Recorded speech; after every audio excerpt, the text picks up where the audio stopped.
একজন নবী যাকে নিজের ভাইয়েরা হত্যা করতে চেয়েছিল, একজন যুবক যার সৌন্দর্যে মুগ্ধ হয়ে নারীরা নিজেদের হাত কেটে ফেলেছিল, একজন বন্দী যে কারাগার থেকে উঠে হয়ে গেল মিশরের শাসক, এবং এক বাবা সন্তানের বিচ্ছেদে কেঁদে কেঁদে অন্ধ হয়ে গিয়েছিলেন। এটাই হজরত ইউসুফ আলাইহিসসালামের কাহিনী। অনেক অনেক বছর আগে কানান নামের এক শান্ত ভূমিতে বাস করতেন আল্লাহর প্রিয় নবী হজরত ইয়াকুব আলাইহিসসালাম। তার ছিল 12 জন ছেলে, কিন্তু তাদের মধ্যে একজন ছিল অন্যরকম, নরম, শান্ত আর অদ্ভুত সুন্দর। তার নাম ছিল ইউসুফ। ইয়াকুব আলাইহিসসালাম এই ছেলেটিকে খুব ভালোবাসতেন। এই ভালোবাসা ছিল পিতার স্বাভাবিক মমতা, কিন্তু অন্য ভাইদের চোখে সেটা ধীরে ধীরে হিংসায় পরিণত হতে লাগলো। এক রাতে ছোট ইউসুফ একটি অদ্ভুত স্বপ্ন দেখল। সে দেখল 11টি তারা, সূর্য আর চাঁদ তাকে সিজদা করছে। ভোর হতেই সে দৌড়ে গিয়ে বাবাকে সেই স্বপ্নের কথা বলল। ইয়াকুব আলাইহিসসালাম স্বপ্নটি শুনে বুঝলেন এটা কোনো সাধারণ স্বপ্ন নয়, এতে ভবিষ্যতের এক বড় ইঙ্গিত রয়েছে। তিনি ইউসুফকে সতর্ক করে বললেন, এই স্বপ্ন ভাইদের বলো না, তারা তোমার ক্ষতি করতে পারে।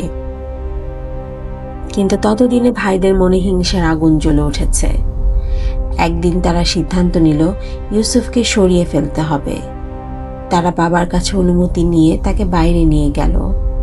অনেক দূরে এক নির্জন জায়গায় গিয়ে তারা একটি গভীর কুয়ার সামনে দাঁড়ালো, আর হঠাৎ করে ইউসুফকে সেই কুয়ার অন্ধকারে ফেলে দিল।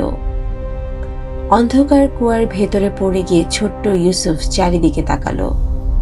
ওপরে ছোট্ট এক টুকরো আকাশ, তার চারপাশে গভীর নীরবতা, কিন্তু সে একা ছিল না, আল্লাহ তার সাথে ছিলেন।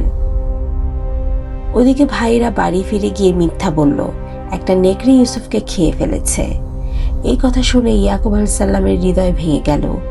তিনি বুঝতে পারছিলেন কিছু একটা ভুল, কিছু একটা তো ছিল, কিন্তু প্রমাণ ছিল না। তিনি শুধু বললেন, আমি ধৈর্য ধরব।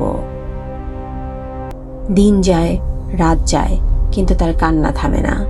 প্রতিদিন তিনি তার প্রিয় ছেলের জন্য কাঁদতে থাকেন। এতটাই কাঁদেন যে একসময় তার চোখের দৃষ্টি চলে যায়। তিনি অন্ধ হয়ে যান, কিন্তু তার আশা কখনো মরে না।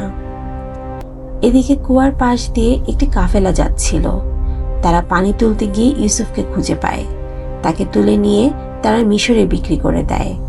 মিশরের এক প্রভাবশালী ব্যক্তি আজিজ তাকে কিনে নেন এবং নিজের ঘরে রাখেন।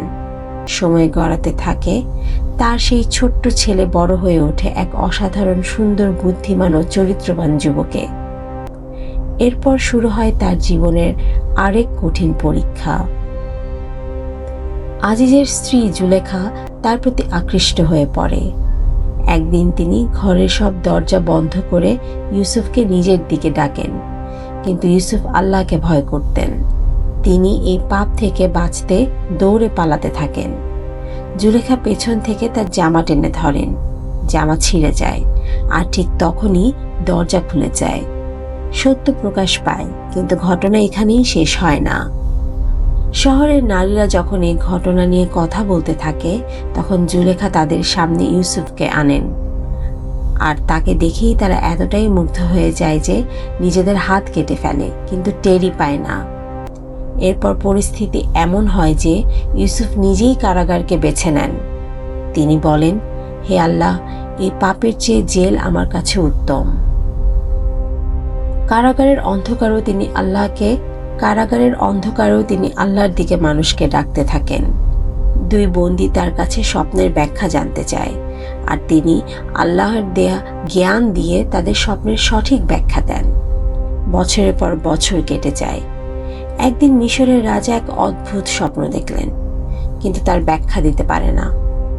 কেউ তার ব্যাখ্যা দিতে পারে না।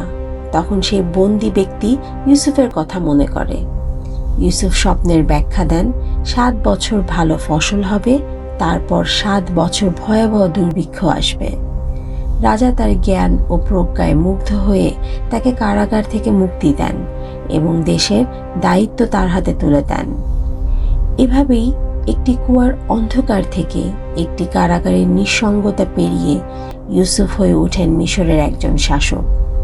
এরপর একদিন তার ভাইরা খাদ্যের জন্য মিশরে আসে। তারা তাকে চিনতে পারে না, কিন্তু ইউসুফ তাদের চিনে ফেলেন। শেষমেশ তিনি নিজের পরিচয় প্রকাশ করেন। ভাইরা লজ্জায় কেঁদে ফেলে, কিন্তু ইউসুফ তাদের ক্ষমা করে দেন। তিনি বলেন, আজ তোমাদের কোনো দোষ নেই। তিনি তাদের একটি জামা দেন এবং বলেন, এটি বাবার চোখে রাখলে তিনি আবার দেখতে পারবেন। যখন সেই জামা ইয়াকুব আলাইহিসসালামের চোখে রাখা হয়, তিনি আবার দেখতে পান। বহু বছরের কষ্টের পর বাবা ও ছেলের মিলন ঘটে, আর তখনই সেই স্বপ্ন সত্যি হয়ে যায়। এই গল্প শুধু কষ্টের নয়, এটা ধৈর্যের গল্প, বিশ্বাসের গল্প, আর আল্লাহর নিখুঁত পরিকল্পনার গল্প। তাই জীবনে যত অন্ধকারই আসুক, মনে রাখবেন আল্লাহর পরিকল্পনা সবসময়ই সুন্দর।